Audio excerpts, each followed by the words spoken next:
जय हिंद दोस्तों। आशा करता हूं कि आप सब लोग बेहतर होंगे। मेरा नाम है पंकज शर्मा और मैं स्वागत करता हूं आप सभी का एससीएस एकेडमी के यूट्यूब चैनल पर। दोस्तों, हमने पिछले इतिहास के लेक्चर में बात की थी मुगल काल के पतन के बारे में।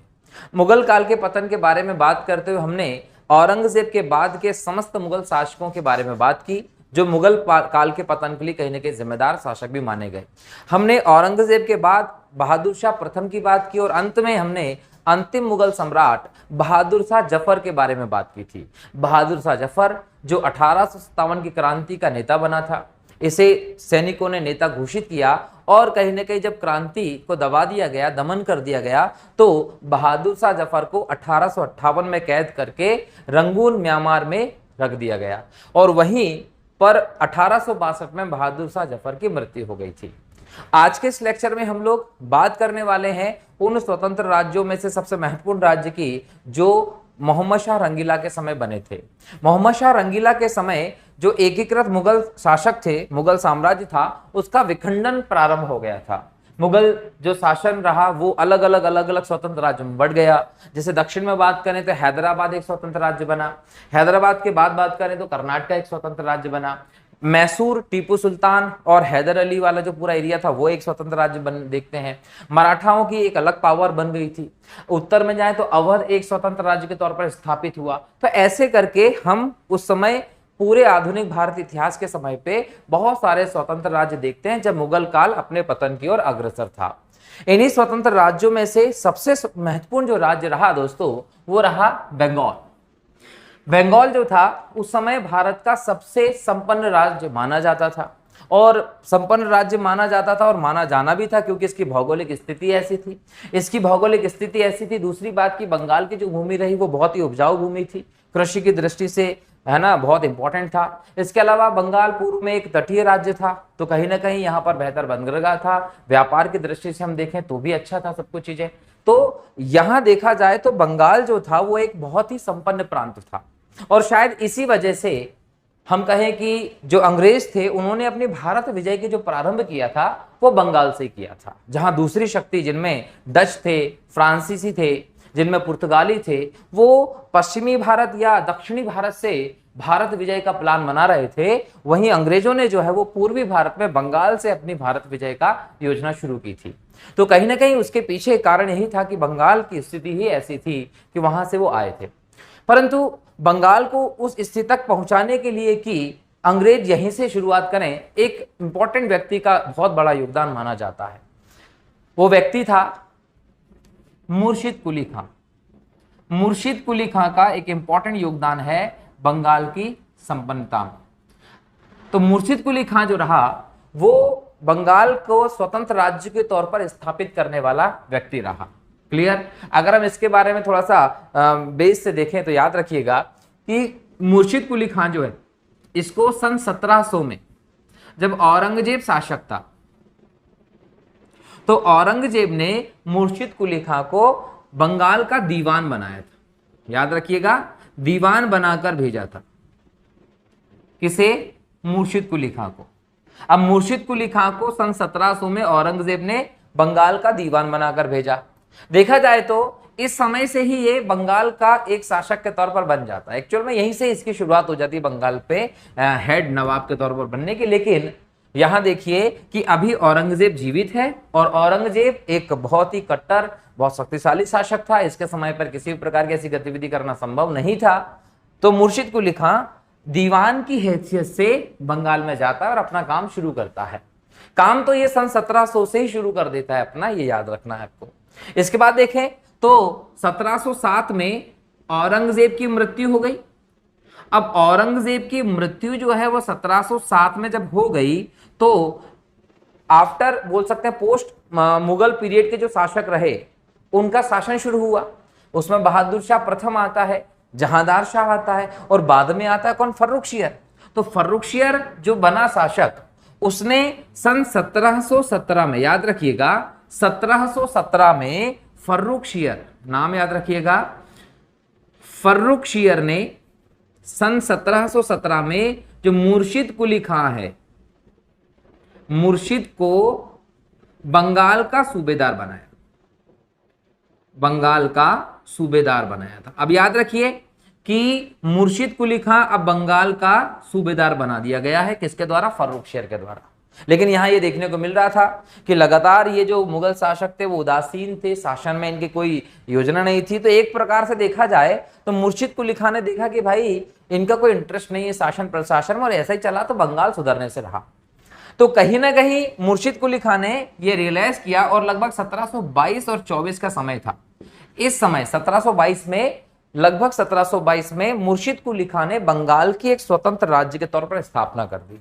अब देखिए यहां पर स्वतंत्र राज्य के तौर पर स्थापना हुई है, स्वतंत्र राज्य के तौर पर बंगाल की स्थापना। अब स्वतंत्र राज्य के तौर पर बंगाल की स्थापना का यही मतलब था कि सारी व्यवस्थाएं अलग होंगी, बिना किसी के इंटरफेयर और बाकी सब चीजों के। हम स्वतंत्र हैं, हमारे हिसाब से शासन करने वाले हैं, तो ये चलने लगा। लेकिन यहां पर ये याद रखना है कि मुर्शिद कुली खां ने बंगाल की एक स्वतंत्र राज्य के तौर पर स्थापना तो की, लेकिन उसने कभी अपने आप को मुगलों से अलग नहीं बनाया। ये क्या करता रहा, साल में एक बार या समय समय पर कभी ना कभी मुगल शासक जो होते थे उनको तोहफे भेजता रहता था, नजराना भेजता रहता था, मतलब एक प्रकार से उनसे अपना कनेक्शन बनाकर रखा हुआ था। तो इस प्रकार से मुर्शिद कुली खां का बंगाल से कनेक्शन भी रहा, और एक स्वतंत्र राज्य के तौर पर इसने स्थापना भी कर दी बंगाल की। अब बंगाल की स्वतंत्र राज्य बनने से पहले जो राजधानी हुआ करती थी, और राजधानी के तौर पर देखा जाता था किसको? ढाका को। ठीक है, आज जो बांग्लादेश की राजधानी है वही यह स्थान है। तो कहीं ना कहीं स्वतंत्र राज्य बनने के पहले इसको राजधानी देखा जाता था, लेकिन जो मुर्शिद कुली खां है इसने इसके नेतृत्व में जो स्वतंत्र बंगाल बनता है उसकी राजधानी बना दी मुर्शिदाबाद। तो मुर्शिदाबाद को बंगाल की राजधानी बनाने का श्रेय जाता है मुर्शिद कुली खां को, ये याद रखना आपको। तो मुर्शिदाबाद जो है वो राजधानी बन गया बंगाल की, और यहां पर जो मुर्शिद कुली खां उसने बेहतर अपना शासन स्टार्ट किया। अब जब बंगाल में मुर्शिद कुली खां पहुंचता है तो बंगाल में कुछ अव्यवस्थाएं देखता है, रेवेन्यू सिस्टम को लेकर अव्यवस्थाएं हैं, है ना, वहां पर जो गतिविधियां हैं कृषि की, जो व्यापार की, उनको लेकर अव्यवस्थाएं सी दिखाई पड़ती हैं उसे। तो जैसे ही मुर्शिद कुली खां बंगाल पहुंचता है तो वहां पर कई सारे सुधार करता है। तो यहां पर हम बोल सकते हैं कि आर्थिक रूप से, प्रशासनिक रूप से कई सुधार जो है वो मुर्शिद कुली खां करता है बंगाल में। कहां? बंगाल में। अब ये सुधार कई सारे किए। इन सुधारों में अगर हम बात करें तो मुर्शिद कुली खां ने क्या किया कि जो जागीरें होती थी लोगों के पास, उन जागीर वाली भूमि को इसने क्या किया? खालसा भूमि में बदल दिया, खालसा भूमि में बदलना प्रारंभ किया। किसको? जागीर भूमि को। जागीर की जो भूमि थी उनको इसने खालसा भूमि में बदलना प्रारंभ किया। खालसा भूमि किसको कहते थे? खालसा भूमि का मतलब था कि ऐसी भूमि जो राज्य के अधीन हो, सरकार के अधीन हो, उसे खालसा भूमि के तौर पर जाना जाता था। तो इसने क्या किया कि जो निजी जागीर वाली जितनी भी इनकी भूमि हुआ करती थी उस भूमि को इन्होंने क्या किया? खालसा भूमि में बदलकर उसको चलना प्रारंभ कर दिया। अब कहीं ना कहीं ऐसे करके इसकी राज्य की अंदर भूमि बहुत सारी हो गई, और इससे इसको राजस्व की प्राप्ति होने लगी, राजस्व बढ़ गया। इसके अलावा इसने कहा कि जो टैक्स की दर होगी वो भी उचित होना चाहिए। तो पहले तो इसने क्या किया? नंबर 1 पे कि खालसा भूमि को बदलना शुरू किया। नंबर 2 पे इसने क्या किया कि जो राजस्व की दर है उसको एक लेवल पर निश्चित किया। बोले कि सक्षमता के हिसाब से यहां पर कहीं ना कहीं राजस्व लिया जाएगा। फिर यह बोला गया कि लोग जो होंगे उनके पास तो कुछ के पास पैसा ही नहीं है, तो वो राजस्व कैसे देंगे? भाई कृषि करेंगे तब ना राजस्व देंगे, बिना कृषि के कैसे राजस्व देंगे? तो फिर ऐसा बोला गया कि एक काम करते हैं कि यहां पर एक और सिस्टम चालू करते हैं। इसने तीसरे नंबर पर काम किया, तकावी ऋण देने की व्यवस्था की।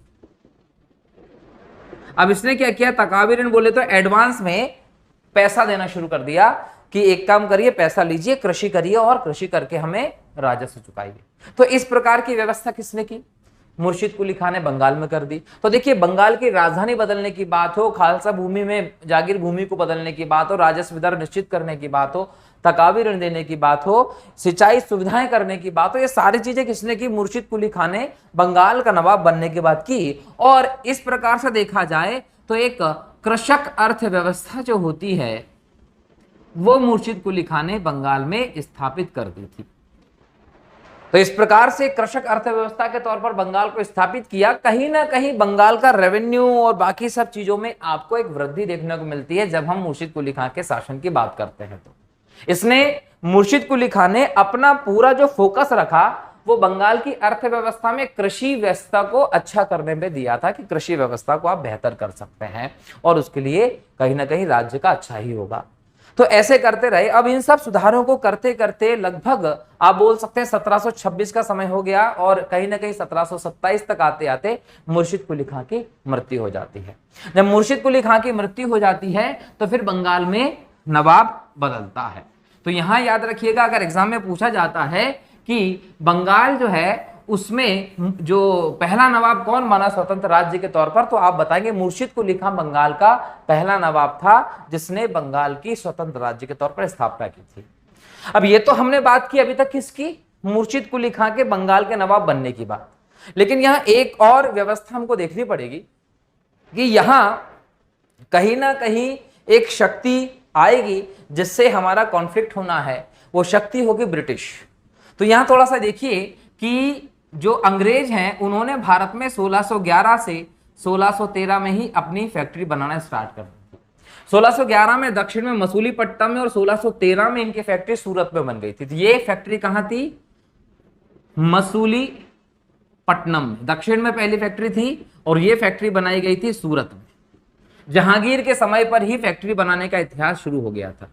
किसके समय पे, जहांगीर के समय भारत में अंग्रेजों की फैक्ट्री बनना शुरू हो गई थी। जैसा कि आप जानते हैं कि 1608 में कैप्टन हॉकिंस जो है वो भारत आया था, कैप्टन हॉकिंस।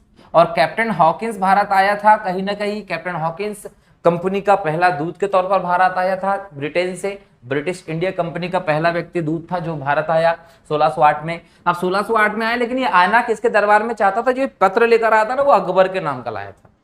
क्योंकि ब्रिटिश इंडिया कंपनी की स्थापना कब हुई थी, 31 दिसंबर सन 1600 को ये ईस्ट इंडिया कंपनी बनी थी। अब ईस्ट इंडिया कंपनी बनी, उसके बाद ईस्ट इंडिया कंपनी को भारत से व्यापार करना था। तो अकबर उस समय भारत का राजा हुआ करता था, तो अकबर के नाम का लेटर लेके निकलता है कौन, कैप्टन हॉकिंस। लेकिन पहुंचता है 1608 में जहांगीर के दरबार में, जब तक अकबर साहब तो चल दिए थे। तो कैप्टन हॉकिंस जो रहा, इसने जैसे जहांगीर के दरबार में गया था तो पहले इसको अनुमति नहीं मिली थी, लेकिन बाद में अनुमति भी मिली और 400 का मनसब भी प्रदान किया था कैप्टन हॉकिंस को जहांगीर ने। उससे खुश होकर यह व्यवस्था हम लोग कंपनी के शासन में डिस्कस करने वाले हैं। तो ये आते हैं 1611 में, 1613 में भारत में इनकी फैक्ट्री बनती है। लेकिन अभी दक्षिण और पश्चिमी भारत तक पहुंचती, भाई पूर्वी भारत तक नहीं थी।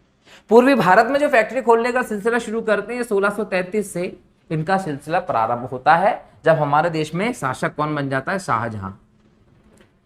यहां से ये पूर्वी क्षेत्र पर इंटरेस्ट लेने लगते हैं और पूर्वी क्षेत्र पे 1651 के आसपास शाह शुजा जो उस समय बंगाल में सूबेदार हुआ करता है, ये कौन है, शाहजहां का पुत्र है ये। इसके समय पहली फैक्ट्री खुलती अंग्रेजों की हुगली में। अब यहां से अंग्रेज धीरे धीरे करके अपना भारत में व्यवस्था बढ़ाते जा रहे हैं। जैसे इनकी हुगली पहली फैक्ट्री खुलती है तो इनका इंटरेस्ट जो था इस एरिया पे ज्यादा धीरे धीरे बढ़ने लगा। 1699 तक जब आप पहुंचते हैं तो 1699 में क्या होता है, इन्हें एक क्षेत्र प्राप्त होता है और ये क्षेत्र प्राप्त होता है पूर्वी भारत का। और इस क्षेत्र के किसके समय, औरंगजेब के समय। अब शासक कौन है, औरंगजेब। और पूर्वी भारत के उस क्षेत्र में, बंगाल के उस क्षेत्र में 1699 में ये क्या करते हैं कि एक होता है गोविंदपुर, एक होता है सूतानती और एक क्षेत्र है कलिकाता। इन क्षेत्रों को मिलाया जाता है और इन क्षेत्रों को मिलाकर कलकत्ता की स्थापना की जाती है। अभी जो कलकत्ता की स्थापना की गई है ये लगभग सन 1700 के आसपास की गई है। अब सोचिए कलकत्ता की स्थापना की यहां पर ये, और यहां कलकत्ता की स्थापना का श्रेय किसको जाता है, ये भी याद रखिएगा, जॉब चारनाक को। तो जॉब चारनाक के द्वारा कलकत्ता की स्थापना की गई थी। इस समय तक पूरी व्यवस्था शुरू हो गई। अब एक तरफ से हम लोगों ने मुर्शिद कुली खां को पढ़ लिया और एक तरफ से हम लोग इस व्यवस्था को देख रहे हैं। तो जब कलकत्ता की स्वतंत्र राज्य के तौर पर स्थापना, उस समय भारत में मुगल सम्राट कौन था, औरंगजेब था। और इसी समय मुर्शिद कुली खां बंगाल के दीवान के तौर पर काम करने गया था। तो यहां से मुर्शिद कुली खां भी अब बंगाल पहुंच रहा है और ब्रिटिश की कंपनी भी, एक फैक्ट्री जो है वो भी कहां खुली हुई है पहले से ही, कहां, कलकत्ता, इस पूरे क्षेत्र में, हुगली में। अब यहां देखिए जॉब चार्नक ने कलकत्ता की स्थापना कर दी, मुर्शिद कुली खां भी दीवान के तौर पर पहुंच गया। अब यहां पर इनका एक किला था, इसका नाम था फोर्ट विलियम। ये फोर्ट विलियम जो था ना, ये किला है इनका, किला फैक्ट्री हम बोल सकते हैं। जो फैक्ट्री है फोर्ट विलियम, यहां पर कंपनी की सारी गतिविधियां की जाती थी। लेकिन इस किले जो था, ये फैक्ट्री जो थी, इसकी अभी चारों तरफ से इसको कवर नहीं किया गया था, अभी ये ओपनली था। ठीक है, कहां, हुगली में। तो कहीं ना कहीं अब आपको परेशानी होने वाली है कि फोर्ट विलियम जो कलकत्ता में है उसको लेकर क्या व्यवस्था होगी। अब धीरे धीरे आगे जाके कॉन्फ्लिक्ट्स होंगे। तो एक तरफ आप यहां पहुंचे, दूसरी बात देख लीजिए कि जब मुर्शिद कुली खां सूबेदार बना बंगाल का 1717 में, उस समय फर्रुख शेर से अंग्रेजों ने मैग्ना कार्टा कहा जाने वाला एक शाही फरमान ले लिया था, जिसके तहत उनको बंगाल, बिहार, उड़ीसा से फ्री ट्रेड करने की अनुमति मिल गई थी। तो एक तरफ ब्रिटिशर्स भी बंगाल में आगे बढ़ रहे हैं, यहां से वो शाही फरमान लेके चले गए फ्री ट्रेड करने का, और दूसरी तरफ कृषक अर्थव्यवस्था के तौर पर स्थापित करने का काम शुरू कर देता मुर्शिद कुली का बंगाल में। तो एक तरफ बंगाल के रेवेन्यू जनरेशन की बात हो रही है और एक तरफ अंग्रेज अपने इकोनॉमिक स्थिति को मजबूत करे जा रहे हैं। लेकिन हमने क्या कहा कि ये अंग्रेज लोग अपनी व्यवस्था में थे और मुर्शिद कुली खां ने अपनी स्थिति को मजबूत कर दिया।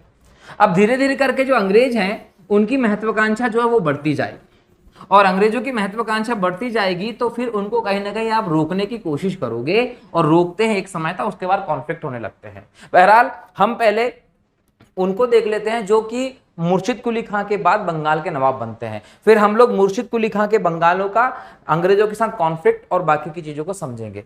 ठीक है, हाँ, तो देखते हैं अगली स्लाइड में क्या है। तो मुर्शिद कुली खां जो है वो 1700 से 1727 तक बंगाल में रहता है। सुजाउद्दीन मुर्शिद कुली खां के बाद बंगाल का नवाब बनता है, जो 1727 से 1739 तक रहता है नवाब। सुजाउद्दीन के बाद सरफराज खां बनता है नवाब, जो 1739 से 1740 तक रहता है। इसके बाद सरफराज खां के बाद अलीवर्दी खां नवाब बनता है, जो 1740 से 1756 तक रहता है। अब हम मुर्शिद कुली खां के बाद किस नवाब पर चर्चा करेंगे डिटेल में? अलीवर्दी खां के ऊपर चर्चा करेंगे, क्योंकि अलीवर्दी खां के युग को बंगाल का स्वर्ण युग कहते हैं। तो बहुत महत्वपूर्ण नवाब रहा है। और अलीवर्दी खां जो है उसका नाती बाद में शासक बनता है सिराजुद्दौला, जो 1756 से 1757 तक शासक रहता है। इसके बाद मीर जाफर शासक बनेगा 1757 से 1760, मीर कासिम शासक बनेगा 1760 से 1763, फिर मीर जाफर नवाब बनेगा 1763 से 1765, फिर निजामुद्दौला बनेगा 1765 से 66 तक, फिर सैफुद्दौला बनेगा नवाब, जो 1766 से 1770 रहेगा। और 1770 में एक और व्यक्ति नवाब बनता है, उसका नाम यहां नहीं है, अशरफ अली। जो अशरफ अली है वो अशरफ भी यहां पर शासक बनता है ना। कब? 11वें नंबर पर अशरफ अली भी शासक बनता है, लेकिन वो ज्यादा समय तक नहीं होता है। ये 1770 में नवाब बनता है और 1770 में ये नवाब के पद से खत्म हो जाता है। और उसके बाद जो है मुबारकुद्दौला नवाब बनता है 1770 से 1793 तक, और उसके बाद बाबर अली खां बनता है 1793 से 1810 तक। उसके बाद जैनुल आबिदीन जो है ये 1810 से 1821 तक बंगाल का नवाब रहता है। अहमद अली खां जो है वो 1821 से 1824 तक रहता है। इसके बाद मुबारक अली बंगाल का नवाब बनता है 1824 से 1838 तक रहता है। और उसके बाद मंसूर अली खां बंगाल में अंतिम नवाब के तौर पर रहता है 1838 से 1881 तक। तो इस प्रकार से बंगाल के इतने सारे नवाब आपको दिखते हैं, लेकिन हम लोग यहां जानेंगे कि पहला नवाब कौन? मुर्शिद कुली खां था, और अंतिम नवाब मंसूर अली खान था। एग्जाम में क्वेश्चन यही पूछेगा कि बंगाल का पहला नवाब कौन था जिसने बंगाल के स्वतंत्र राज्य के तौर पर स्थापना की, तो आंसर आएगा मुर्शिद कुली खां, जो 1700 से 1727 तक रहता है। उसके बाद मंसूर अली खां जो था वो 1838 से 1881 तक बंगाल का अंतिम नवाब रहता है। ये क्वेश्चन मेनली बनता है, लेकिन हम जो अदर डिटेल में जाएंगे उन पे हम किस किस के बारे में बात करेंगे? मीर कासिम के बारे में बात करेंगे, मीर जाफर के बारे में बात करेंगे, सिराजुद्दौला के बारे में बात करेंगे, और अलीवर्दी खां के बारे में बात करेंगे। मुर्शिद कुली खां को हम देख चुके हैं। ठीक है, तो हमने अभी क्या देखा कि बंगाल में मुर्शिद कुली खां की मृत्यु 1727 में हुई। तब तक अंग्रेजों का भी बंगाली क्षेत्र में कहीं ना कहीं एक स्थायित्व मिल गया था, और इस समय तक अंग्रेज जो है वो आगे बढ़ चुके थे और कहीं ना कहीं मुर्शिद कुली खां का जो नवाब व्यवस्था है वो भी यहाँ पर स्थायित्व ले चुकी थी। लेकिन यहाँ हमको समझना है कि जो अलीवर्दी खां है, सिराजुद्दौला और मीर जाफर और मीर कासिम की व्यवस्था क्या है। तो इस स्लाइड में हम लोग समझते हैं कि जैसे ही अलीवर्दी खां का शासन आया है ना, हमने यहाँ क्या देखा कि पहले कौन आता है, मुर्शिद कुली खां, सुजाउद्दीन और सरफराज खां। अब सरफराज खां के बाद कौन शासक बनता है, अलीवर्दी खां। अब अलीवर्दी खां जो है जब बंगाल का नवाब बनता है तो याद रखिएगा अलीवर्दी खां का शासन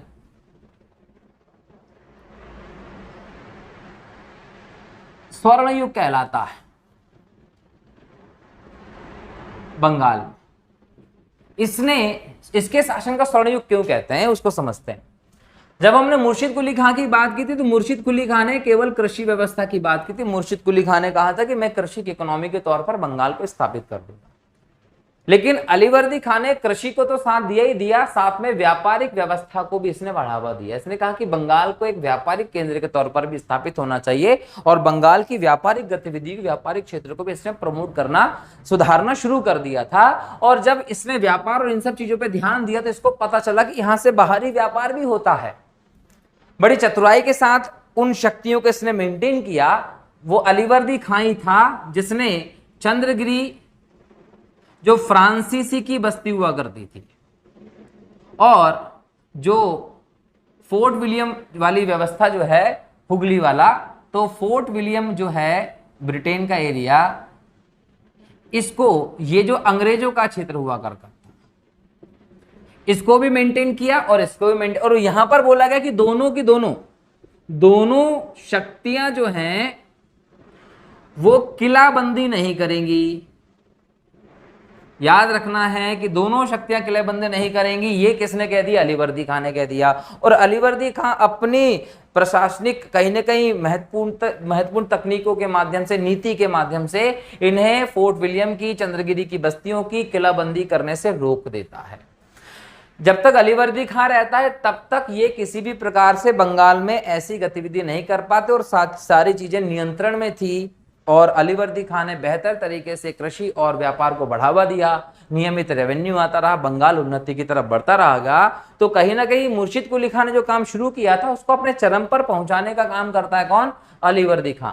लेकिन जब अलीवर्दी खां की मृत्यु हुई, इसने पहले ही कह दिया था कि इसकी छोटी पुत्री थी, इसकी छोटी पुत्री थी, उस पुत्री का पुत्र जो था उसका नाम था सिराजुद्दौला। सिराजुद्दौला। अब ये जो सिराजुद्दौला था इसको बंगाल का नवाब बनाया गया, मतलब ये अलीवर्दी खां का उत्तराधिकारी घोषित किया गया था। तो एग्जाम में अगर पूछेगा कि सिराजुद्दौला किसका उत्तराधिकारी बना था तो अलीवर्दी खां का उत्तराधिकारी बना था। लेकिन ये अलीवर्दी खां का बेटा नहीं था, उसकी पुत्री का पुत्र था, मतलब इसका नाती था। सिराजुद्दौला के नाना थे अलीवर्दी खां, ये याद रखना है। और अलीवर्दी खां ब्रिटिशर्स के, अंग्रेजों के नेचर को समझते थे। वो जानते थे कि अंग्रेज का नेचर कैसा है और उस नेचर को भांपते हुए जब अलीवर्दी खां की मृत्यु हो रही थी तो मृत्यु के समय उसने सिराजुद्दौला को बुलाया। जब मृत्यु के समय सिराजुद्दौला को बुलाया अलीवर्दी खां ने तो उसको एक हिदायत दी, एक समझाइश दी, हिदायत दी, एक समझाइश दी। क्या बोला कि भाई देख सिराज, अंग्रेज जो हैं वो मधुमक्खी के छत्ते के समान है। मतलब अंग्रेजों की तुलना किससे कर दी, मधुमक्खी के छत्ते से की। एग्जाम में पूछता है कि किस नवाब ने अंग्रेजों की तुलना मधुमक्खी के छत्ते से की, या फिर कहीं ना कहीं एक कोटेशन ही दे देगा, स्टेटमेंट ही दे देगा कि यह स्टेटमेंट किसका है। कौन सा स्टेटमेंट, कि सिराजुद्दौला को बुलाया अलीवर्दी खां ने और कहा कि सिराज, अंग्रेज जो हैं वो मधुमक्खी के छत्ते के समान हैं, अगर तुम इन्हें छेड़ोगे नहीं तो तुम्हें शहद देंगे और अगर छेड़ोगे तो ये तुम्हें काट काट कर मार देंगी। तो इस प्रकार का जो स्टेटमेंट है वो अलीवर्दी खां ने सिराज को दिया। सिराजुद्दौला एक युवा व्यक्ति था जो युवा अवस्था में ही बंगाल का नवाब बन जाता है और व्यवस्थित तरीके से बंगाल को चलाने की बात करता है और यहां पर बंगाल को चलाता भी है। लेकिन यहां एक चीज हमको देखने को मिलती है कि सिराजुद्दौला जो है जैसे नवाब बना तो कहीं ना कहीं इसको लेकर षड्यंत्र भी प्रारंभ हो गए थे। इसको लेकर षड्यंत्र प्रारंभ हो गए थे का मतलब ये था कि कुछ लोग अलीवर्दी खां को नवाब नहीं चाहते थे, जिनमें इसकी मौसी, सिराजुद्दौला की मौसी प्रमुख थी, जिसका नाम था घसीटी बेगम। तो घसीटी बेगम जो है वो सिराज की मौसी है और ये चाहती थी कि इसका बेटा है शौकत जंग, ये शौकत जंग जो है ये नवाब बने, ये इसको नवाब बनाना चाहती थी। तो कहीं ना कहीं एक नफरत वाली व्यवस्था यहां पर देखने को मिली कि शौकत जंग को नवाब बनना चाहिए। तो ये सब चीजें सिराज पहले ही देख रहा था और कहीं ना कहीं शौकत जंग जो रहा इसको नवाब बनाना चाहती थी घसीटी बेगम, लेकिन शौकत जंग जो है वो बोल सकते कि पूर्णिया एक क्षेत्र रहा बिहार का, पूर्णिया यहां का नवाब बना। और जब पूर्णिया में शौकत जंग था तो सिराज की सेना ने इसको हरा दिया। कब हरा दिया? 1756 में। अब ये हारा, कहीं ना कहीं इस बात का सबको बुरा लगा और कहीं ना कहीं एक व्यक्ति है राय दुर्लभ नाम का, उससे जब सिराज ने बोल सकते हिसाब किताब मांगा तो उसने अपने बेटे कृष्णराज को भेज दिया अंग्रेजों की शरण में। वो अपनी पूरी संपत्ति लेकर, भाई हिसाब किताब मांगा है ना राय दुर्लभ से, तो उसने हिसाब किताब नहीं दिया और वो पूरा पेमेंट, पूरी संपत्ति का व्यवस्था लेकर अंग्रेजों की शरण में चला गया। तो यहां पर सिराजुद्दौला की अंग्रेजों से टक्कर हो गई कि भाई तुम्हारे अंडर में ये व्यक्ति गया है, ये मेरा अपराधी है, तो इसको कहीं ना कहीं आपको देना चाहिए। इस प्रकार की व्यवस्था देखने को मिलती है और सिराजुद्दौला और अंग्रेजों के बीच में टक्कर अब होना तय था और वो हुआ 1556 में, सॉरी 1756 में। 1756 में कासिम बाजार जो अंग्रेजों की फैक्ट्री हुआ करती थी, उस कासिम बाजार वाले क्षेत्र पर आक्रमण करके सिराजुद्दौला ने इस पर कब्जा कर लिया। यहां पे जो भी लोग थे वो भागकर कहां पहुंच गए? फोर्ट विलियम पहुंच गए। कहां पहुंच गए वो भागकर? फोर्ट विलियम पहुंच गए। अब सोचिए कि फोर्ट विलियम गए, फोर्ट विलियम फैक्ट्री थी कलकत्ता में, कहीं ना कहीं ये भी याद रखना है। और सिराज के अगेंस्ट पूरी एक आर्मी, पूरी व्यवस्था देखने को मिल रही है। अब सिराजुद्दौला ने देखा कि सारे के सारे लोग वहां चले गए और यहां हमको एक संधि देखने को मिलती है। यहां संधि देखने को मिलती है, उस संधि का नाम था अली नगर की संधि। अलीनगर की संधि देखने को मिलती है जो कि फरवरी 1756 में होती है। और अलीनगर की संधि के बाद कहीं ना कहीं सारी चीजें स्थापित करने की व्यवस्था की गई, लेकिन अंग्रेज षड्यंत्र करने वाले थे, वो बाज नहीं आने वाले थे षड्यंत्र के। जब इस संधि का उल्लंघन होते देखा गया तो यहां पर एक और व्यवस्था आपको देखने को मिलती है। वो समझते हैं कि इसके बाद सिराजुद्दौला जो है उसने क्या किया, उसने सीधे तौर पर आक्रमण कर दिया। कहां पे? वो आक्रमण कर दिया इसने फोर्ट विलियम पे। तो सिराजुद्दौला ने 1756 में फोर्ट विलियम पर आक्रमण कर दिया। और आक्रमण जब किया, अब जब जून में तो फरवरी में तो संधि हुई थी, लेकिन बाद में जब उसका उल्लंघन हुआ, कौन सी संधि हुई थी? अलीनगर की संधि। तो फिर क्या हुआ? सिराज ने फोर्ट विलियम पर आक्रमण किया। जब फोर्ट विलियम पर आक्रमण किया तो यहां पर दो व्यक्तियों का नाम इंपॉर्टेंट है। एक का नाम मिलता है कैप्टन ड्रैग, जो कैप्टन ड्रैग है वो किलेदार है, और एक मिलता है हॉलवेल का नाम। दो लोगों का नाम विशेष तौर पर मिलता है। इसके साथ, इनके अलावा हम बात कर लेते हैं कि बहुत सारे लोग मौजूद थे। तो जैसे ही फोर्ट विलियम पर आक्रमण हुआ सिराजुद्दौला का, तो यह आक्रमण कब हुआ था? 1756 में जून महीने यह आक्रमण हुआ। अब ये आक्रमण जब किया तो बहुत सारे लोग जो थे वो भाग गए। भाग गए कहां? मद्रास के आगे द्वीप है, इसका नाम है फुल्टा द्वीप। तो कैप्टन ड्रैग जो था वो और बाकी के लोग भाग गए, और भागने के बाद मद्रास के निकट फुल्टा द्वीप पर शरण ले ली, और सारे के सारे लोग वहां रुके हुए हैं।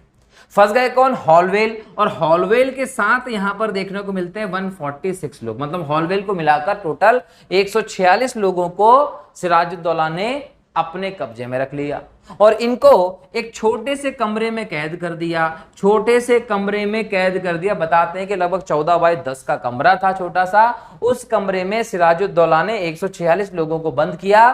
कब बंद किया था? 20 जून 1756 ये बंद किया। और जब इसको बंद कर दिया तो 21 जून को दरवाजा खोला गया। 21 जून को जब दरवाजा खोला गया तो केवल 23 लोग ही जिंदा बचे थे। कितने लोग जिंदा बचे थे? ओनली 23 लोग जिंदा बचे थे, जिनमें हॉलवेल भी शामिल था। बाकी के 123 लोग मर गए थे, दम घुटने से उनकी मृत्यु हो गई थी। तो इस प्रकार से यह घटना हुई और इस घटना को भारत के इतिहास में बोला जाता है काल कोठरी की घटना। याद रखिएगा, काल कोठरी की घटना किसे कहा जाता है? तो वो इसी घटना को कहा जाता है, ब्लैक होल ट्रेजेडी के नाम से प्रसिद्ध है यह घटना जो कि यहां हुई। कुछ लोगों का कहना है कि यह घटना की जानकारी देने वाला व्यक्ति सिर्फ हॉलवेल था और हॉलवेल एक इंपॉर्टेंट ब्रिटिश अधिकारी था। तो कहीं ना कहीं सिराजुद्दौला से बाद में ब्रिटिशर्स का युद्ध हुआ, प्लासी का युद्ध और बाकी की चीज हमको देखने को मिली। तो वो युद्ध करने का आधार बनाने की कोशिश की गई हॉलवेल के द्वारा कि हम आगे जाकर हमारी गलती को छिपाते हुए, इनकी गलती थी ना, इन्होंने क्यों इतना कुछ किया, तो कहीं ना कहीं अपनी गलती को छुपाते हुए ये आगे भी सिराज के ऊपर आक्रमण करने की अपनी गतिविधि को सही साबित कर सकें, उसके पीछे कारण बना लिया इस कालकोठरी घटना को। इस घटना को लेकर क्वेश्चन मार्क है कि ये वास्तव में हुई थी कि नहीं हुई थी। लेकिन क्यों इस पे लेकर क्वेश्चन मार्क करते हैं? क्योंकि इसकी जानकारी देने वाला हॉलवेल था और हॉलवेल उन 146 लोगों में शामिल था जो उस कमरे में बंद किए गए थे। अब सोचिए कि 146 लोगों में शामिल था हॉलवेल भी, और जो 23 लोग बचे उनमें भी हॉलवेल शामिल था। तो ये एक प्रकार का बोल सकते हैं सहयोग है, क्या है कि कहीं ना कहीं सोच समझी साजिश भी हो सकती है कि हॉलवेल जो है उसने जानबूझकर इस घटना का वर्णन किया है ताकि सिराज पर आक्रमण करने का उन्हें कारण मिल जाए, इसलिए। तो इस घटना को लेकर अभी हम याद रखें कि कहीं ना कहीं एक स्पष्टीकरण की जरूरत है। लेकिन हाँ, इतिहास में अगर पूछा जाता है काल कोठरी की घटना किसको कहते हैं, तो इस घटना को आप बता सकते हैं। अब जब ये सब चीजें हुई तो सिराजुद्दौला ने क्या किया, यहां से जाने के बाद वो वापस कहां चला गया? अपनी राजधानी मुर्शिदाबाद। अब सोचिए कि फोर्ट विलियम पर अधिकार कर लिया और वापस कहां चला गया सिराजुद्दौला? मुर्शिदाबाद चला गया। आराम से वहां पर जश्न हो रहा है कि हमने अंग्रेजों को भगा दिया, डर गए, कब्जा कर लिया इस एरिया पे, हमसे कोई पंगा लेगा तो फिर उसको यही होगा। तो इस प्रकार से मस्त मौला थे मुर्शिदाबाद में ये लोग। लेकिन यहां दक्षिण में एक अलग व्यवस्था देखने को मिल रही थी कि इस किले पर थोड़े से सैनिक रख के सिराजुद्दौला तो चला गया। लेकिन जब फुल्टा द्वीप पे बात करें तो फुल्टा द्वीप पर जो कैप्टन ड्रैक था उसने ब्रिटेन से सैनिक सहायता बुलवाई और यहां पर सैनिक सहायता लेकर आता है कौन? Lord Clive. और उसके साथ कौन आता है? वॉटसन। तो वॉटसन और जो लॉर्ड क्लाइव है वो भारत में आते हैं और ये साथ मिलकर एक सैनिक टुकड़ी को साथ लाते हैं और उस सैनिक टुकड़ी के साथ ये दोबारा से कलकत्ता के उस क्षेत्र पर फोर्ट विलियम पर अपना अधिकार जमा लेते हैं। सब कुछ हुआ। उसके बाद यहां देखने को मिलता है कि जैसे अधिकार जमा लिया गया, सब कुछ चीजें हो गई, तो उसके बाद फिर ये चीज हो चुकी थी कि भाई अब सिराजुद्दौला के साथ संघर्ष होना है अंग्रेजों का। बस ये था कि जगह तय करनी थी कि कहां पर लड़ना है। वो जगह तय हुई प्लासी की। जब क्लाइव की सेना इधर से आई और उधर आपको कौन दिखता है? सिराजुद्दौला। तो सिराजुद्दौला साहब मुर्शिदाबाद में मौजूद थे। क्लाइव ने वापस किले को जीत लिया। अब ये बात सिराजुद्दौला को नहीं जमी और कहीं ना कहीं अब सिराज वर्सेस क्लाइव संघर्ष होना था। जगह डिसाइड करनी बाकी थी, तो ये व्यवस्था चल रही थी। लेकिन क्लाइव जो था वो एक कूटनीतिक दृष्टि से बहुत ही बेहतर था, एक रणनीतिक था, राजनीति का ज्ञाता था। तो कहीं ना कहीं क्लाइव की जो नीति थी वो थी कि कैसे युद्ध को जीता जाए। इसके साथ यहां पर टोटल भी सैनिक मिला लेना तो लगभग 3000 के आसपास सैनिक दिखते हैं टोटल। मतलब इसकी पूरी व्यवस्था को मिला ले ब्रिटिशर्स की और क्षेत्रीय आधार पर 3000 सैनिक दिखते हैं किस साथ? क्लाइव के साथ 3000 की संख्या देखने को मिलती है। और यहां सिराज के साथ देखें तो लगभग 50,000 लोगों की टीम इसके पास मौजूद थी। एक तरफ इतनी बड़ी सेना और एक तरफ क्लाइव की छोटी सी सेना। क्लाइव ने कहा कि कैसे जीतेंगे, तो क्लाइव ने यहां पर रचना शुरू किया षड्यंत्र। क्लाइव ने कहा कि कौन कौन ऐसे लोग हैं जो सिराज से नफरत करते हैं। तो सिराज के विरोधी गुट को इन्होंने अप्रोच किया कि भाई एक काम करते हैं, सिराज के विरोधी गुट में कौन कौन है उसको लेकर आइए। तो यहां पर इन्होंने देखा कि सिराज के विपरीत गुट में एक तो घसीटी बेगम मिलती है, ये अपने पुत्र शौकत जंग को बनाना चाहती थी राजा नवाब, इसलिए ये थी कहीं ना कहीं। इसके अलावा एक व्यक्ति और है मीर जाफर, मीर जाफर जो है वो भी विरोधी गुट में था। होने को तो ये सिराज की सेना का सेनापति था, लेकिन इसके गुस्सा होने का कारण ये था कि मीर मदान और मोहनलाल, दो व्यक्ति हैं, मीर मदान और मोहनलाल, इसको सिराज ने अपना मंत्री बना लिया और मीर मदान के नेतृत्व में एक सैनिक टुकड़ी दे दी, मतलब एक सेना का सेनापति इसको भी बना दिया। तो ये बात मीर जाफर को अच्छी नहीं लगी कि भाई मीर मदान और मोहनलाल को इसने अपने गुट में कर लिया है और इनको मेरी कुछ पोस्ट इनको दे दी गई है। तो कहीं ना कहीं इस वजह से भी मीर जाफर जो था वह असंतुष्ट था और मीर जाफर खुद भी नवाब बनना चाहता, उसकी अपनी महत्वाकांक्षाएं थी। तो विरोधी गुट में एक कौन हो गया, मीर जाफर हो गया और एक हो गई घसीटी बेगम। इसके अलावा यहाँ पर अमीन चंद और माणिक चंद जैसे लोग मिलते हैं, एक मिलता है अमीन चंद और एक मिलता है माणिक चंद। तो माणिक चंद और अमीन चंद कौन है, तो ये भी याद रखिएगा कि ये दोनों जो हैं ये व्यापारी हैं। अमीन चंद और माणिक चंद कौन है, ये दोनों के दोनों व्यापारी हैं, ये आपको याद रखना है। तो अमीन चंद माणिक चंद जो कि व्यापारी है, ये अपना व्यापार बढ़ाना चाहते हैं यूरोप के साथ, तो इनके अपने हित हैं। तो ये भी किसके साथ हो गए, क्लाइव के साथ हो गए। इसके अलावा एक और व्यक्ति का नाम मिलता है जगत सेठ। ये जगत सेठ जो है ये बैंकर था, इसको भी ब्रिटिशर्स के साथ अपना हित दिखाई दे रहा था। तो इस प्रकार से इन सब का अपना एक गुट बन गया जिसे हम सिराज विरोधी गुट कहते हैं। अब सिराज विरोधी गुट ने कहीं ना कहीं सिराजुद्दौला के खिलाफ अंग्रेजों का क्लाइव की सेना का साथ देना तय माना। अब सोचिए कि सिराज के पास कौन है, सिराज के पास उसकी सेना मीर मदान और मोहनलाल, ये लोग बाकी हैं, इनके साथ सिराज तैयारी कर रहा है युद्ध की।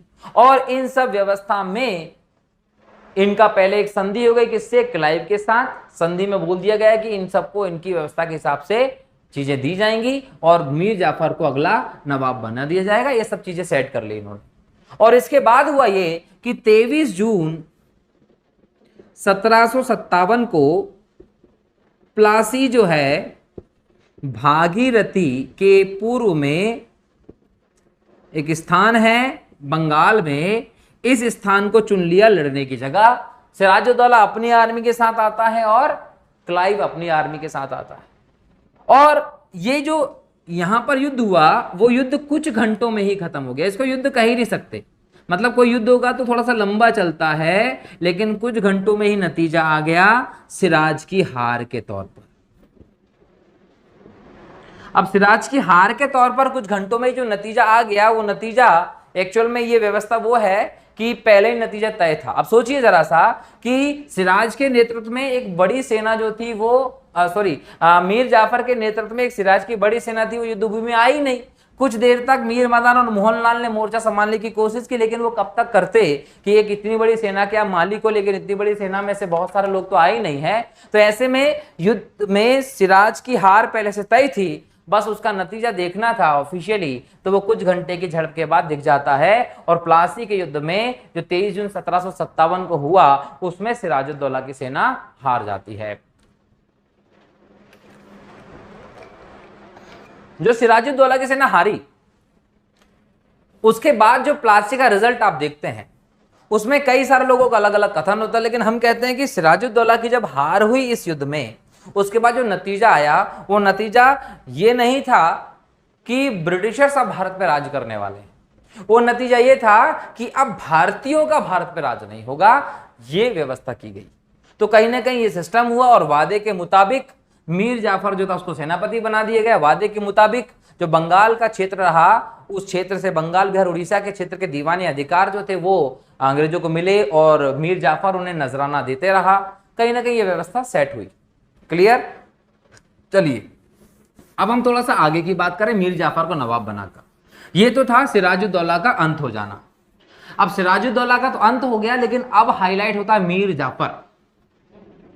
मीर जाफर पर जब बात करें दोस्तों तो याद रखना है कि मीर जाफर नवाब तो बन गया, प्लासी के युद्ध में अंग्रेजों का साथ देके इनाम के तौर पर नवाब तो बन गया, लेकिन इसको पता नहीं था कि ब्रिटिशर्स का पेट नहीं, कोटे भाई कभी भराता ही नहीं है।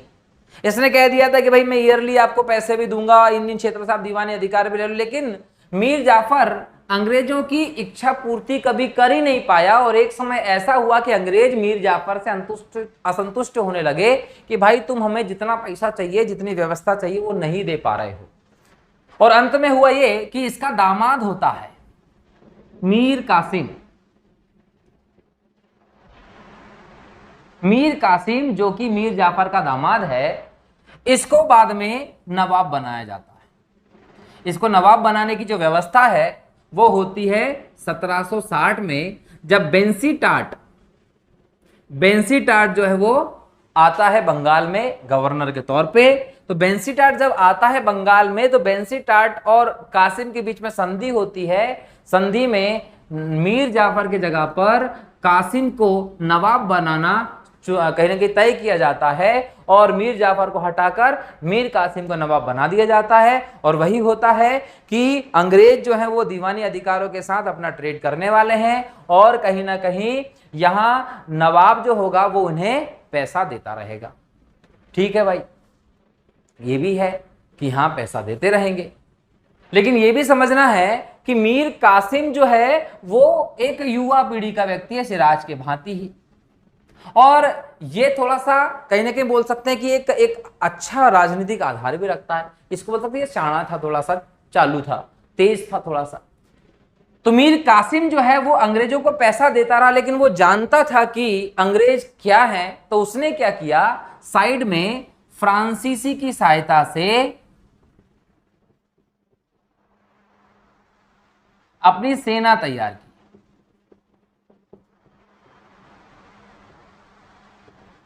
अपनी सेना तैयार की फ्रांसीसी की सहायता से, और कहीं ना कहीं ये इनके खिलाफ फ्रांस से संपर्क बढ़ा रहा है, अपने हथियार अपनी ताकत को बढ़ाने की कोशिश कर रहा है। कौन? मीर कासिम। मीर कासिम अंग्रेजों को लेकर बिल्कुल क्लियर था कि भाई इनके अंडर में ज्यादा दिन तक नहीं रहना है, अपने आप को अलग रखना, इनको अलग करना है। तो मीर कासिम अपनी एक अलग सिस्टम लेकर चलना चाहता है, समझता था ये। हालांकि इन सब चीजों की जब थोड़ी थोड़ी सी भनक किसको लगी है, अंग्रेजों को लगी है, तो अंग्रेजों का मीर कासिम से समय समय पर युद्ध भी हुआ है ना। उन युद्धों में हम बात करें तो 1763 में एक गिरिया का युद्ध हुआ है ना। गिरिया के युद्ध की बात आप करेंगे तो एक युद्ध करवा का युद्ध हुआ है। करवा के युद्ध की बात करें तो उथोनला का युद्ध हुआ है। तो उथोनला, गिरिया, करवा, ये तीन युद्ध 1763 में कासिम और अंग्रेजों के बीच में पहले ही हो चुके हैं और इन तीनों युद्ध में कासिम की हार हुई है। कौन कासिम? मीर कासिम, बंगाल का नवाब। लेकिन उसके बावजूद 1763 में कासिम नवाब होता है बंगाल का, क्योंकि ऐसा होता है ना कि इनसे पैसा और इस प्रकार की चीजें मिलती जाएंगी। लेकिन मीर कासिम इतना ही नहीं था, इसने क्या किया, जो राजधानी है, जो खजाना है, उसको भी अंग्रेजों की नजर से बचाना शुरू कर दिया। और ये क्या किया, मुर्शिदाबाद जो राजधानी हुआ करती थी उसको मुर्शिदाबाद से कहां ले गया, मुंगेर ले गया।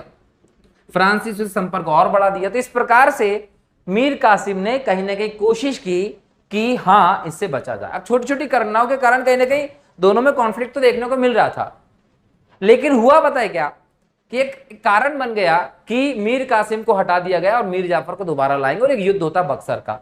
अब देखिए कि क्या हुआ कि वो एक कारण जो बना जिसकी वजह से युद्ध जो था वो बड़े लेवल पर हुआ, वो कारण था 1717 का फरमान। मैंने आपको पहले ही कहा था कि 1717 का जो फरमान है, जो सम्राट फर्रुखशियर ने अंग्रेजों को दिया था, सिर्फ इसलिए दिया था कि फर्रुखशियर के जो गले पे या कंधे पे फोड़ा हो गया था, उस फोड़े को सर्जन ने ठीक कर दिया था। उसके बदले में बंगाल, बिहार, उड़ीसा से फ्री ट्रेड की अनुमति दे दी थी। वो फरमान किसको मिला था? अंग्रेजों को। अंग्रेजों को बोले तो ईस्ट इंडिया कंपनी को मिला था। तो यहां इस फरमान के दुरुपयोग को लेकर पंगा हो गया। फरमान का दुरुपयोग को लेकर समस्या आ गई। वो समस्या कैसी आई, कहीं ना कहीं उसको जानते हैं, जिसकी वजह से बक्सर का युद्ध होने वाला है। तो 1717 का फरमान जो है वो फर्रुखशियर ने दिया था। इस फर्रुखशियर का फरमान का दुरुपयोग हो रहा है। दुरुपयोग किसके द्वारा हो रहा है? कंपनी के कर्मचारी के द्वारा। एक्चुअल में बात यह थी कि जो 1717 का फरमान दिया था फर्रुखशियर ने, वो दिया था ईस्ट इंडिया कंपनी के लिए। कि आप 3,000 रुपए वार्षिक के आधार पर इस तीनों क्षेत्र से फ्री ट्रेड कर सकते हैं, लेकिन ईस्ट इंडिया कंपनी ना कि उसके कर्मचारी। यहां पर यह देखने को मिला कि ईस्ट इंडिया कंपनी तो ठीक है, उसके समस्त कर्मचारी भी व्यापार की गतिविधि में लगे हुए हैं और ये भी फ्री ट्रेड कर रहे हैं, जिसके कारण कहीं ना कहीं दो चीजें सामने आती हैं इस फ्री ट्रेड के कारण। एक चीज होती है कि भारतीयों की वस्तु महंगी हो रही है और अंग्रेजों की वस्तु थी वो सस्ती हो रही है। अब अंग्रेजी वस्तु अगर सस्ती हो रही थी तो ऐसी कंडीशन में इनकी बिक्री ज्यादा हो रही थी, इनकी बिक्री कम हो रही थी। और कहीं ना कहीं अगर भारतीय वस्तुओं की बिक्री कम होगी तो ये लोग तो फ्री ट्रेड करना है, ये लोग तो पैसा देने वाले हैं नहीं, ये लोग पैसा दे रहे थे वो भी कम आ रहा था और हमारी स्थिति भी गंभीर होती जा रही थी, भारतीय व्यापारी खत्म होते जा रहे थे। तो मीर कासिम ने कहा कि भाई तुम्हारी जो ईस्ट इंडिया कंपनी है यही इस फरमान का प्रयोग करेगी, फ्री ट्रेड करेगी, लेकिन आपके कर्मचारी जो लोग हैं वो भी फ्री ट्रेड का फरमान का दुरुपयोग कर रहे हैं, तो वो नहीं होना चाहिए। तो भाई क्या करें कि आपके कर्मचारियों को बोलिए कि इसका दुरुपयोग नहीं होना चाहिए। अब कंपनी के लोग तो भाई ऐसे ही थे, उन्होंने बोले नहीं करेंगे, क्या कर लोगे। तो कासिम ने क्या किया, कासिम ने भारतीयों के लिए भी फ्री कर दिया। उसने कहा कि एक काम करते हैं, भारतीय लोग भी अब फ्री ट्रेड करेंगे। अब भारतीय लोग भी फ्री ट्रेड करेंगे तो फिर स्थिति उलट जाना है। भारतीय वस्तु हाथ से बनी हुई थी, अच्छी वस्तुएं थी, ये भी अगर सस्ती हो जाएंगी तो इनकी डिमांड बढ़ जाएगी और अंग्रेजों की वस्तु की डिमांड कम हो जाएगी तो इनका व्यापार बढ़ेगा, इनका व्यापार घटेगा और अंग्रेजों की जो महत्वाकांक्षा उस पर चोट होगी। क्यों? क्योंकि ये तो आर्थिक रूप से शोषण करने आए थे, इनको पैसा चाहिए था भाई, और इनको पैसा तो मिल ही नहीं रहा था क्योंकि ऐसी कंडीशन में इनका बिकता और इनका कम बिकता, इनके पास पैसा ज्यादा था, इनके पास पैसा कम आता था। ऐसी स्थिति में भारतीय वस्तुओं को बढ़ोतरी मिल सकती थी। तो जैसे ही कासिम ने ये निर्णय लिया तो ब्रिटिशर्स ईस्ट इंडिया कंपनी ने इसका विरोध किया कि नहीं, तुम भारतीयों पर शुल्क लगाओ, हम पे मत लगाओ। तो ऐसी कंडीशन में कॉन्फ्लिक्ट होना था। तो यहां पर ये सब हुआ और साथ ही साथ अंग्रेजों को पता चला कि भाई ये फ्रांसीसी की सहायता से ये सारे काम कर रहा है। तो उन्होंने क्या किया, मीर कासिम को नवाब से हटाकर दोबारा से मीर जाफर को नवाब बना दिया। अब दोबारा मीर जाफर नवाब बन गया। मीर कासिम को मारने के लिए सेना भेजी गई। मीर कासिम भागता है, मुंगेर से मीर कासिम भागता जाता है और एक जगह जब ये पहुंचते हैं तो होता यह है कि 3 दुखियारे एक साथ हो लिए। अब वो 3 दुखियारे कौन थे जो एक साथ हो लिए, उनको देखें। 3 दुखियारे जो थे उनमें से एक तो है कौन, शाह आलम II। इसको तो पहले ही प्रॉब्लम है भाई, है ना, कोई सुनता ही नहीं है। नंबर 2 पे आ गया अवध का नवाब कौन, शुजाउद्दौला आ गया। और नंबर 3 पे आ गया कौन, कासिम। अब इन तीनों को एक ही से तकलीफ थी, वो थी ब्रिटिश लोग। इन तीनों ने अपनी क्या करी, एक त्रिगुट बना ली। त्रिगुट का मतलब हो गया इन्होंने अपनी एक सम्मिलित सेना बना ली और इस सम्मिलित सेना को अंग्रेजों के खिलाफ उतारने का निश्चय किया। अब अंग्रेजों के खिलाफ सेना को उतारना तो है, कहां उतारेंगे ये भी समझने वाली बात थी। तो अंग्रेजों के खिलाफ सेना उतारने का निर्णय किया और निर्णय हुआ 22 अक्टूबर 1764 का। जगह चुनी गई बक्सर की। बक्सर है बिहार में। तो इस प्रकार से बिहार में एक और लड़ाई की आधारशिला रखी गई।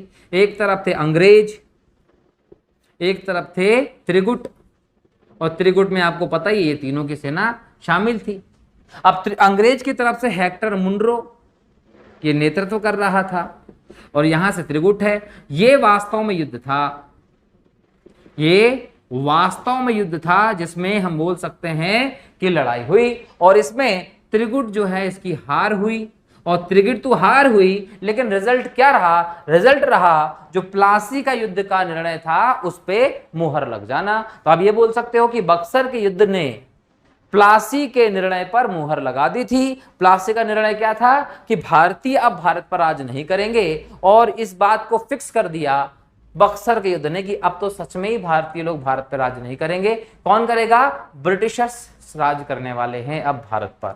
और कहीं ना कहीं जब ये हुआ तो इसके बाद फिर से नवाब जो है मीर जाफर आता है और उसके बाद कहीं ना कहीं हम बोल सकते हैं कि पूरी तरीके से बंगाल, बिहार, उड़ीसा के दीवानी अधिकार अंग्रेजों को मिल जाते हैं और यहां पर वो एक व्यवस्थित शासन स्थापित करते हैं गवर्नर जनरल की व्यवस्था आती है। 1773 में रेगुलेटिंग एक्ट लाकर कहीं ना कहीं इस व्यवस्था को सिस्टमेटिक चलाने की तरफ ब्रिटिशर्स बढ़ जाते हैं।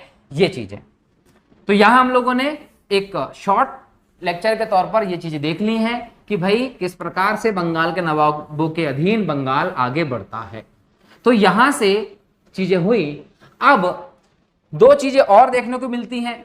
क्या? एक व्यवस्था आपको देखने को मिलती है 12 अगस्त को और एक व्यवस्था देखने को मिलती है 16 अगस्त को। ये दोनों व्यवस्थाएं होती हैं क्या? इलाहाबाद की संधि। जो इलाहाबाद की संधि होती है, ये संधि होती है 1765 में। दो संधि होती, एक संधि होती है सम्राट के साथ, शाह आलम टूटिये के साथ, और एक संधि होती है शुजाउद्दौला के साथ। शुजाउद्दौला कौन है? अवध का नवाब है। तो ये दो संधि होती है। इसके तहत ये होता है कि शाह आलम टू 26 लाख रुपए वार्षिक पेंशन पर रहेगा और बंगाल के सारे दीवाने अधिकार किसके पास रहेंगे? ब्रिटिशर्स के पास रहेंगे। यहां पर शुजाउद्दौला से 50 लाख रुपए क्षतिपूर्ति के लिए लिए, तो कहीं ना कहीं इसके क्षेत्र को भी इन्होंने छीन लिया। तो ये इलाहाबाद की संधि आपको देखने को मिलती है 1765 में, याद रखना है। और भारत पर ब्रिटिशर्स का कब्जा हो गया। इसके बाद बंगाल पर नवाब तो रहे, लेकिन अधिकार किसके रहे? अंग्रेजों के रहे। एक एक करके आपने देख ही लिया था पहले की लिस्ट में कि कौन कौन नवाब बने। एक बार उनको और देख लेते हैं कि कौन कौन इसके बाद नवाब बने और नवाबों की व्यवस्था क्या चलती रही। तो देखिए यहां पर आपने देखा था अलीवर्दी खां को डिस्कस किया, सिराजुद्दौला को किया, मीर जाफर को किया, फिर कासिम को किया, फिर मीर जाफर। मीर जाफर 1765 तक रहा। उसके बाद निजामुद्दौला 1765 से 66 तक रहा। शेफुद्दौला 1766 से 1770 तक रहा। इसके बीच में अशरफ अली आएगा 1770 से 1770 में, कुछ महीने रहता है बस। उसके बाद मुबारकुद्दौला आएगा 1770 से 93 तक। बाबर अली खान आएगा 1793 से 1810 तक। जैनुल आबिदीन 1810 से 21 तक। अहमद अली खान 1821 से 24 तक। मुबारक अली 24 से 38 तक और मंसूर अली खां 38 से 81 तक रहा। 1857 की क्रांति के समय जो रहा बंगाल का नवाब वो था मंसूर अली खां। तो अंतिम नवाब तक बंगाल का किस्सा रहा, लेकिन नवाब तो एक दिखाने के भर था। जो व्यवस्था रही वो तो ब्रिटिशर्स के हाथों में रही। बंगाल को पूरी तरीके से ब्रिटिशर्स ने अपने अंडर में किया और उसका यूज करना शुरू कर दिया। तो हमने आज के इस लेक्चर में बंगाल की पृष्ठभूमि को समझा, मुर्शिद कुली खां के योगदान, अलीवर्दी खां के योगदान, सिराज के साथ अंग्रेजों के संघर्ष, मीर बोल सकते हैं कि कासिम के बारे में बात की। लेकिन दोस्तों अभी ये लेक्चर फिर भी अधूरा है, क्योंकि यहां से आपको अंग्रेजों के ब्रिटिश विजय को पढ़ना है। अंग्रेजों के ब्रिटिश विजय में हम लोग बंगाल को बहुत इंपॉर्टेंस मानते हैं, तो बंगाल में अंग्रेजों के ब्रिटिश विजय का प्रारंभ देखना है। हमने अभी केवल प्लासी के युद्ध और बक्सर के युद्ध की एक आधार को समझा है। अगले लेक्चर में हम प्लासी के युद्ध और बक्सर के युद्ध को डिटेल में समझेंगे कि बक्सर के युद्ध और प्लासी के युद्ध के क्या क्या कारण रहे, बक्सर के युद्ध के क्या परिणाम रहे, प्लासी के युद्ध के क्या परिणाम रहे, और वो परिणाम भारतीयों के पक्ष में कितने बुरे रहे और अंग्रेजों के पक्ष में कितने सही रहे। उन सब चीजों पर चर्चा करेंगे, लेकिन वो अगले लेक्चर में। तो अगला लेक्चर के लिए वेट करिए, जल्द ही अगला लेक्चर होगा जिसमें हम प्लासी और बक्सर के युद्ध में डिटेल से डिस्कशन करने वाले हैं। निसंदेह प्री के हिसाब से यहां पर काम करेगा और एमपीपीएससी मेंस के लिए, यूपीएससी मेंस के लिए वो लेक्चर अच्छा साबित होगा। क्लियर? ऐसे लोग जो पहली बार वीडियो देख रहे हैं हमारे यूट्यूब चैनल पर, वो लोग चैनल को सब्सक्राइब कर लीजिएगा, वीडियो को लाइक और शेयर कीजिए, साथ ही साथ बेल आइकन को क्लिक कर दीजिए ताकि नेक्स्ट लेक्चर जैसे मैं अपडेट करता हूं तो आप तक वो पहले पहुंच जाए और आप इस कड़ी को और आगे बढ़ा सकते। क्लियर? बहुत बहुत शुक्रिया आप सभी का। जय हिंद, जय भारत, वंदे मातरम।